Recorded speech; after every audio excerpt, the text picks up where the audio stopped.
Jailer 2 பற்றி கேட்குறதுக்கு முன்னாடி சார் இன்னொரு கேள்வியும் கேட்டுறேன். அந்த மேடையில் வந்து ரொம்ப ஏஸ்தட்டிக்காக இல்லை எப்படி சொல்கிறது பார்க்குறதுக்கே ஹோல்சம்மாக இருந்தது. இப்போ உள்ள ரீசெண்டாக உள்ள வார்த்தைகளை சொல்லணும்னா இருந்தது வந்து அவர் பேசி முடிச்சுட்டு வந்தோடனே கமல் சார் போய் கட்டி பிடிச்சது இல்லை உங்களை பற்றி பேசிக்கிட்டது.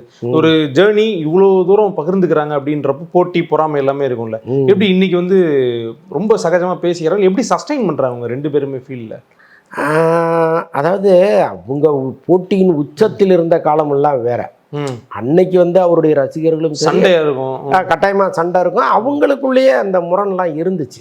அது வந்து இல்லை நாங்கள் ஒன்றுக்குள்ளே ஒன்றா இருந்தோம், ரத்தமும் சதையுமா இருந்தோம்லாம் அவங்க சொல்கிறத நம்ம ஏற்றுக்க முடியாது. ஏன்னா இன்டீரியராக பல விஷயங்கள் நடந்திருக்கு, அதெல்லாம் நம்ம கேள்விப்பட்டிருக்கோம். ஓகே, அதனால் வந்து நம்ம அதை முழுசாக நம்ப முடியாது. பட் இன்னைக்கு வந்து அவங்க நடந்து வந்த பாதை, பல்லாண்டு கால ட்ராவல், இன்னொன்று அதை வயது கொடுக்குற பக்குவம், இதெல்லாம் சேர்ந்து அவங்கள வேறு மாதிரி வச்சுருக்கு. அப்படி தான் நம்ம அதை பார்க்கணும். இதில் கமல் கொஞ்சம் அட்வான்ஸ்டு. எப்போவுமே ரஜினி மாதிரி கொஞ்சம் மூடியாக இல்லாமல், கொஞ்சம் கமுக்கமாக இல்லாமல், கொஞ்சம் வெளிப்படையாக எல்லாத்தையும் பேசக்கூடியவர். இப்போ பாருங்கள், அவர் வந்து திமுக கூட்டணியில் இருக்கார். ஆனாலும் விஜயினுடைய ஆட்சி, இன்றைக்கி தாவேக ஆட்சி செய்கிற பல நல்ல விஷயங்களுக்கு முதல் பாராட்டு கமல்கிட்ட தான் வருது. அப்போ அவரை வந்து நினச்சா திமுகவிலேருந்து சார் கொஞ்சம் அடக்கி வாசிக்கலாமேன்னு சொல்லலாம்.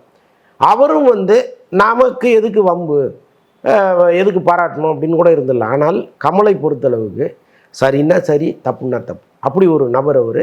அதை இன்றளவும் அவர் துணிச்சலாக செஞ்சிட்ருக்காரு. இது வந்து ரஜினிகிட்ட இருக்கான்னா இல்லை.